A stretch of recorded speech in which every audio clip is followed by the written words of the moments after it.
నేరాలను నియంత్రించాల్సిన పోలీసులే నిందితులతో దోస్తీ చేస్తున్నారు. స్టేషన్లోని సమాచారాన్ని ముందుగానే వారికి చేరవేస్తున్నారు. కానిస్టేబుల్ రౌడీ షీటర్లతో సత్సంబంధాలు పెట్టుకుని పోలీస్ శాఖకే చెడ్డ పేరు తీసుకొస్తున్నారు. నేరస్తులపై నిఘా పెట్టాల్సిన వారే వారితో చట్టాపట్టాలేసుకుని తిరుగుతున్నారన్న విమర్శలు వ్యక్తమవుతున్నాయి. నెల్లూరు జిల్లా పోలీస్ ప్రతిష్టను కొందరు మసకబారుస్తున్నారు. నెల్లూరు జిల్లాలో జరుగుతున్న వరుస దాడులు, హత్యలతో పోలీస్ శాఖ పనితీరుపై పలు అనుమానాలు వ్యక్తమవుతున్నాయి.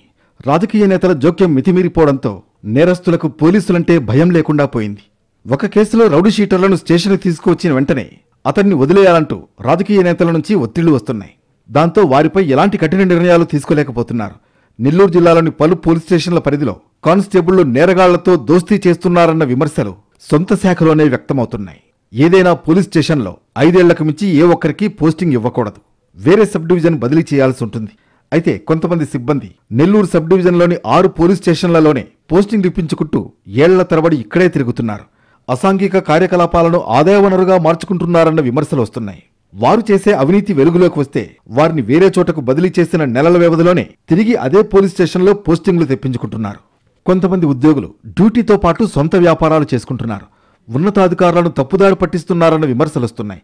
ఇటీవల ఓ పోలీస్ స్టేషన్లో పనిచేసే క్రైమ్ పార్టీ కానిస్టేబుల్స్ రౌడీ షీటర్లతో మద్యం సేవించి అర్ధరాత్రి వరకు డ్యాన్సులతో హంగామా చేశారట.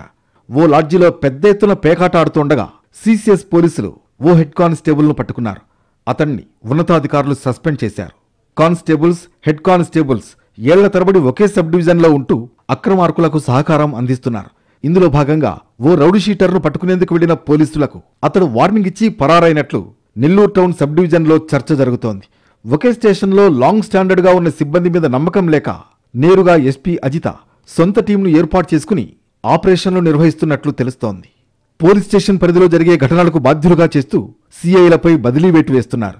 నెల్లూరు జిల్లాకు ఎస్పీగా బాధ్యతలు చేపట్టిన అజిత కానిస్టేబుల్స్పై ప్రత్యేక దృష్టి పెట్టారు. అవినీతి అక్రమాలకు పాల్పడుతున్న సిబ్బందిపై ఎస్పీ కఠినంగా వ్యవహరిస్తున్నారు. ఆత్మకూరు సబ్ డివిజన్ పరిధిలోని ఓ సర్కిల్ ఇన్స్పెక్టర్కి గతంలో షోకాజ్ నోటీస్ జారీ చేశారట.